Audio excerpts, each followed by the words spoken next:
All right, get ready everyone, because today we are going deep inside and talking all about mitochondria. Yeah, those tiny powerhouses, they're pretty amazing. They fuel everything we do, and they're even linked to aging, so that means we could maybe feel more energized and live longer. It's true. Healthy mitochondria are key for so many things. I am excited to dive in. So we've got excerpts from this book all about mitochondria, health, and longevity. Absolutely. And I think it's good to make sure everyone is on the same page. So Yeah, good. mitochondria are these tiny organelles found in pretty much every cell in our body. So they're like teeny tiny factories that never stop working, Yeah. churning out all that energy we need to, live. Exactly. We need them to think, move, breathe, you name it. Wow, I am now picturing these little factories all over my body working away.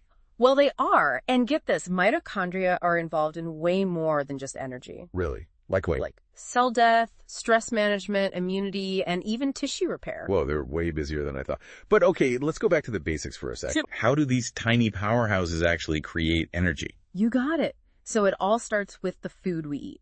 Right, makes sense. Our bodies break down glucose to extract energy, and it's a 3-stage process. Okay, I vaguely remember this from high school biology. It's called cellular respiration. Right, cellular respiration. And what was the first step again? Glycolysis. Ah, glycolysis. That's where glucose is broken down into pyruvate. That's it. So then what? Does the pyruvate just hang out? Not at all. It heads into the mitochondria, and that's where the Krebs cycle kicks in. The Krebs cycle, also known as the citric acid cycle. Right. Okay, refresh my memory on this one. What happens during the Krebs cycle? Basically, the pyruvate is transformed into these molecules that act like electron carriers. They're called NADH and FADH2. Okay, and those carry electrons. Yep, and we also get a bit more energy out of this stage. Cool, so what happens to those electron carriers, NADH and FADH2? Well, now we're at the grand finale of the electron transport chain. Okay, this is where I get lost. So imagine a tiny power grid inside your mitochondria. Okay. The NADH and FADH2, they're like these runners in a relay race passing electrons along. I like that analogy. And as those electrons move along the chain, energy is released. Oh, I see. And that energy powers the creation of ATP, the energy currency of our cells. ATP, adenosine triphosphate. Yep. It's incredible that all of that is happening on such a tiny scale. It is. But earlier we mentioned that mitochondria are also linked to aging. Yes. So does that mean as we get older, those little power grids start to, malfunction? Sadly, that's kind of what happens. As we age, our mitochondria naturally don't work as well. Oh, no. They can't produce as much ATP, and they become more susceptible to damage. Ugh, so that's why I can't stay up all night like I used to. It's part of it, for sure, and it can lead to some of those age-related diseases, too. But so is it all downhill from here, or is there something we can do about this? Well, the great thing is that we're not just victims of our genes. Okay, good. While genetics does play a role, our lifestyle choices also have a huge impact on mitochondrial health. So that means we can actually take control and help our mitochondria thrive even as we get older. You got it. Okay, that is such good news.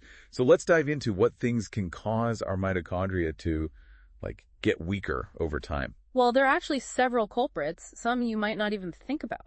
Okay, let's hear them. One of the first is oxidative stress. Oh, right, oxidative stress. It's like an imbalance in our bodies between free radicals. Those are the troublemakers. Yeah, and antioxidants, which protect our cells. So free radicals are kind of like little villains running around causing chaos.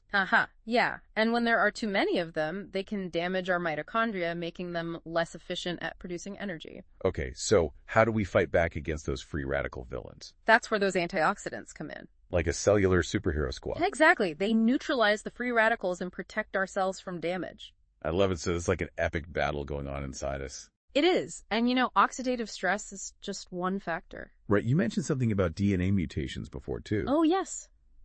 Did you know that mitochondria have their own DNA? They do? Yep. It's called mtDNA, and it's separate from the DNA in the nucleus. Huh, I never knew that. Well, just like our regular DNA, mtDNA can be damaged by things like UV radiation and toxins. And aging, too, right? Exactly. And those mutations can really mess with how well our mitochondria function. So the more mutations, the bigger the impact on our health and energy. That's right. Okay, so we've got oxidative stress and DNA mutations.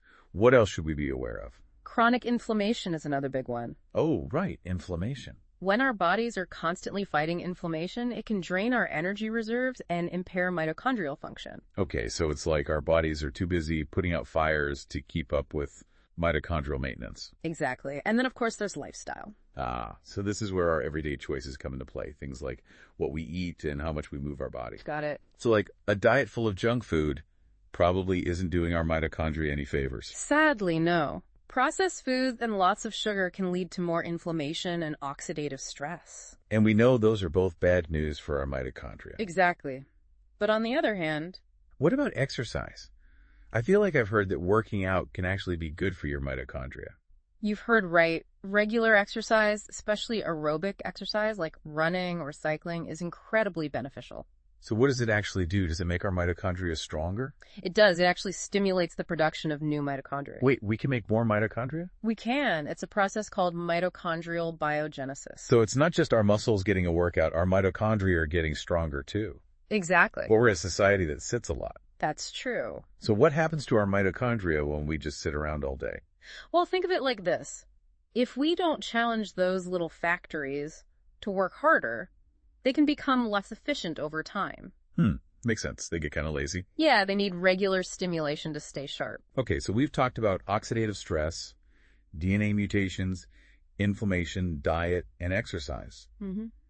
Is there anything else that can impact our mitochondria? Yes. One more really important one. Environmental toxins. Like pollution? Pollution, pesticides, even some of the chemicals in our everyday products. Wow, so it's like our mitochondria are under attack from all sides. You could say that.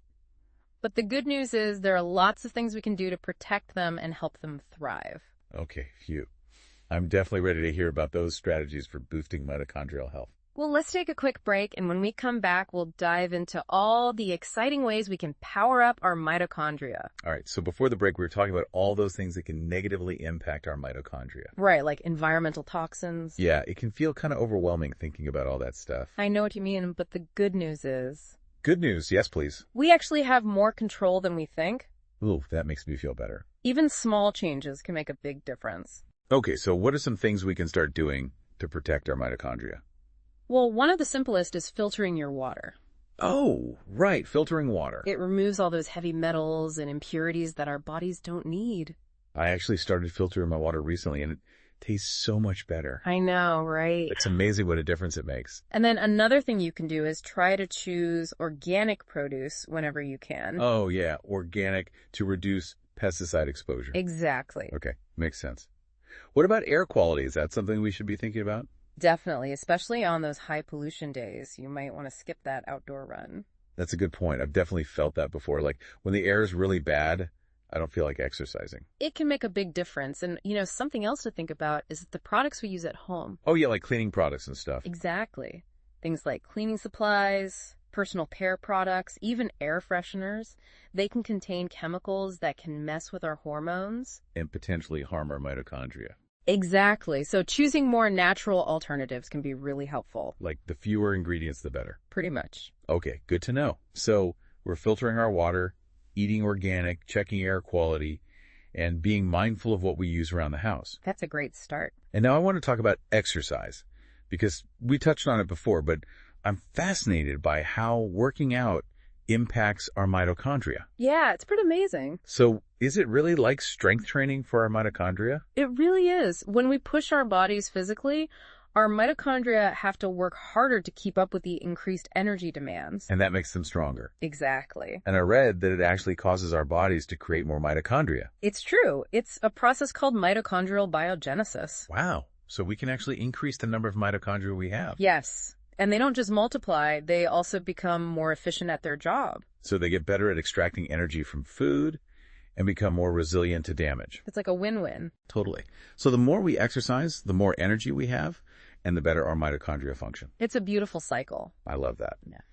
But what about those of us who, sit a lot for work? Like what happens to our mitochondria if we're not super active? Well, if we're not challenging our mitochondria regularly, they can start to become less efficient over time. So it's like they need a reason to work hard. Exactly. That regular stimulation is important for keeping them sharp. Makes sense. Huh. So to recap, so far we've got environmental toxins, Right. Then we talked about diet and exercise, but there was one other thing I wanted to ask about. What's that? Fasting. Ah, yes, fasting. Because it seems a little counterintuitive. How can not eating benefit our mitochondria? Well, it might sound strange, but putting our bodies into this temporary state of energy deprivation can actually trigger some pretty incredible adaptations. Okay, I'm intrigued. Tell me more. So basically, when we fast or significantly reduce our calorie intake, our bodies shift from using glucose as their primary fuel source to burning stored fat. So we start burning fat for energy. But how does that help our mitochondria? Well, this metabolic switch forces our mitochondria to adapt and become more efficient at burning fat. Interesting. So fasting can actually train our mitochondria to be better fat burners. That's a great way to put it. And there are actually different ways to approach fasting. Like what? Well, one popular approach is intermittent fasting. Oh, right. I've heard of that. Which involves cycling between periods of eating and fasting. So, like, some days you eat normally and other days you fast. Yeah. There are a few different methods. Like what? Well, one is time-restricted feeding, where you limit your eating to a specific window of time each day. So, like, only eating between noon and 8 p.m. Exactly. And then another method is alternate day fasting, where you alternate between days of normal eating and days of significantly reduced calorie intake. Okay, so there's some flexibility there. And the great thing is, intermittent fasting has been shown to have some really positive effects on mitochondrial function. It can improve their overall function, reduce oxidative stress. Which we know is a good thing. Yes. And even stimulate the growth of new mitochondria. Wow, so it's like giving our mitochondria a total refresh. It is. And, along with fasting, are there any other things we can do to kind of stress our mitochondria in a good way? There is, actually. Another really interesting strategy is cold and heat exposure. Like cold showers and saunas? Exactly. Really? I mean, I love a good sauna, but I never thought of it as being good for my mitochondria. Well, it turns out that both cold and heat therapies challenge our bodies in ways that trigger positive adaptations in our mitochondria. Okay, I'm all ears. How does that work? So with cold exposure, like taking a cold shower or an ice bath, our mitochondria have to work harder to maintain our core body temperature. So they're kicking into overdrive to keep us warm. And that leads to some beneficial adaptations like increased mitochondrial biogenesis and improved efficiency in generating heat. So we build more mitochondria and get better at staying warm. I like it. Yeah. And then with heat exposure, like spending time in a sauna, it also challenges our mitochondria and triggers adaptations that enhance their function. I'm curious, how does heat do that? Well, when we're exposed to that heat stress, it activates a protein called heat shock protein, or HSP. HSP, what does that do? It acts like a chaperone for other proteins in our cells. Like a bodyguard. Exactly, protecting them from damage and helping them to function properly. And it helps protect our mitochondria. Especially from that heat stress. So HSP is like a tiny little helper keeping our mitochondria safe. You could say that.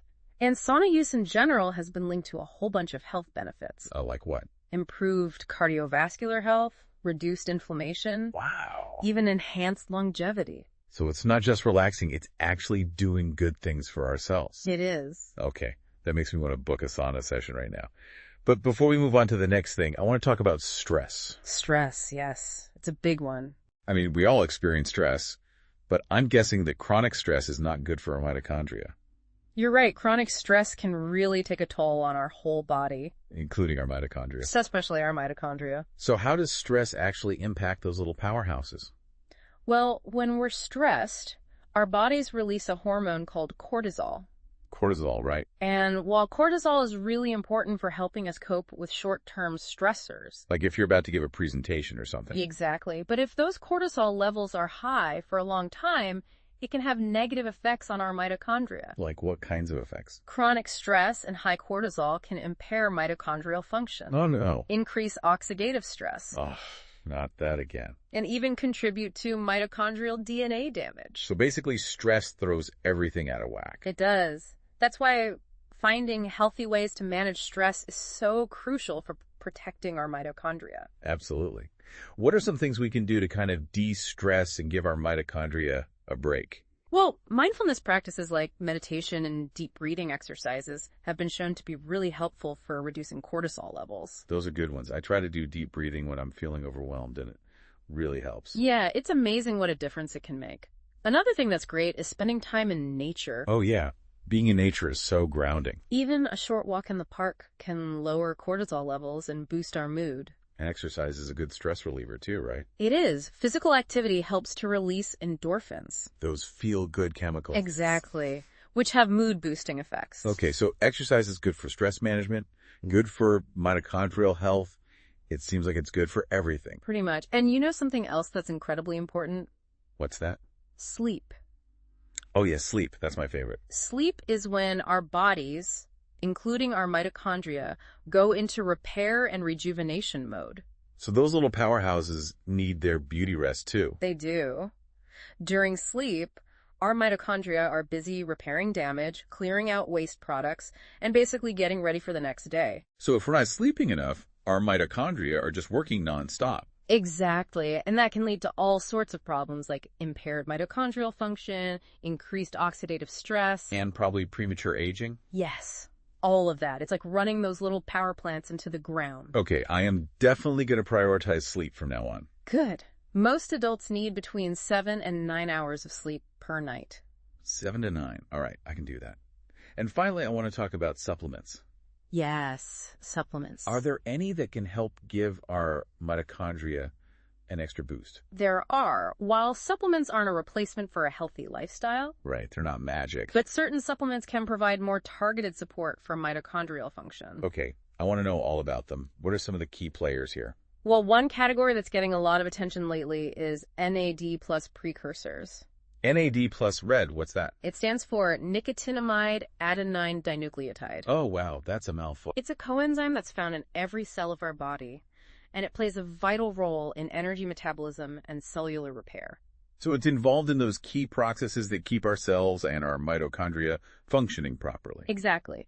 But as we age, our NAD plus levels naturally decline. And that's where the precursors come in. That's right. NAD plus precursors are compounds that our bodies can convert into NAD plus. I see. So by taking a precursor, we're basically helping our bodies replenish those declining NAD plus levels. Exactly. And there are a couple of popular ones like nicotinamide mononucleotide, or NMN. Yeah, that MN, okay. Nicotinamide riboside, NR. Got it. NMN and NR. Those are good ones to look into. And then there's alpha lipoic acid, or ALA. ALA, that's another one I've heard of. It's a powerful antioxidant. So it helps protect our mitochondria from damage. It does. And ALA is special because it's both water-soluble and fat-soluble. What does that mean? It means it can protect our mitochondria from damage both inside and outside the cell. So it's like double the protection. Exactly.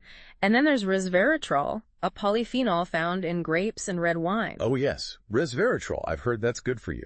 It is. It's been shown to activate certain longevity pathways in our cells. Longevity pathways. That sounds intriguing. Including one called SIRT2-1 or SIRT-T1. SIRT-T1. And what does that one do? SIRT-T1 is a really important pathway for regulating mitochondrial function and protecting against oxidative stress. So resveratrol basically activates this pathway that helps keep our mitochondria healthy. Exactly. And finally, there's L-carnitine. L-carnitine, I think I've seen that in some energy drinks. It's possible.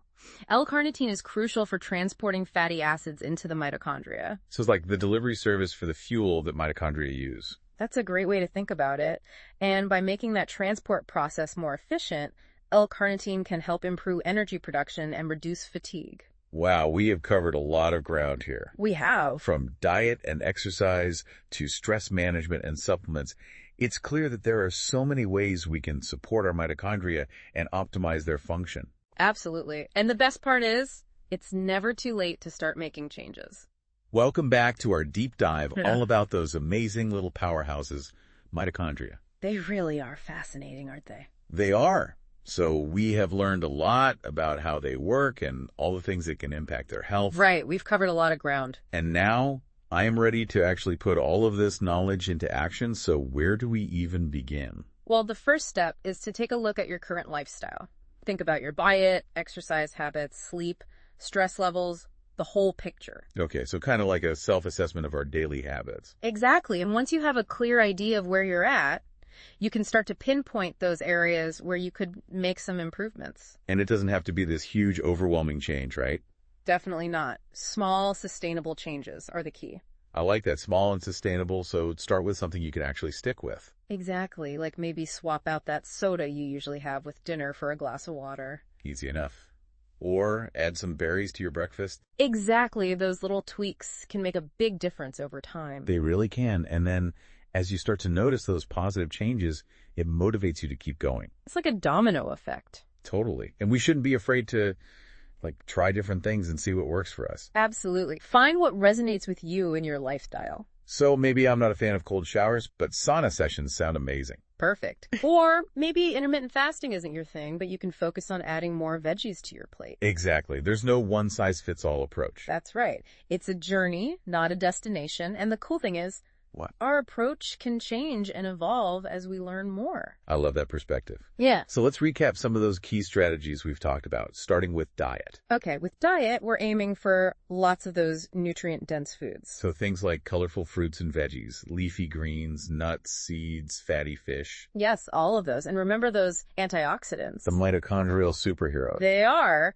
And don't forget about those healthy fats and key nutrients like CoQ10, B vitamins, magnesium. Oh, and dark chocolate. Of course, dark chocolate. Always got to have some dark chocolate. Always.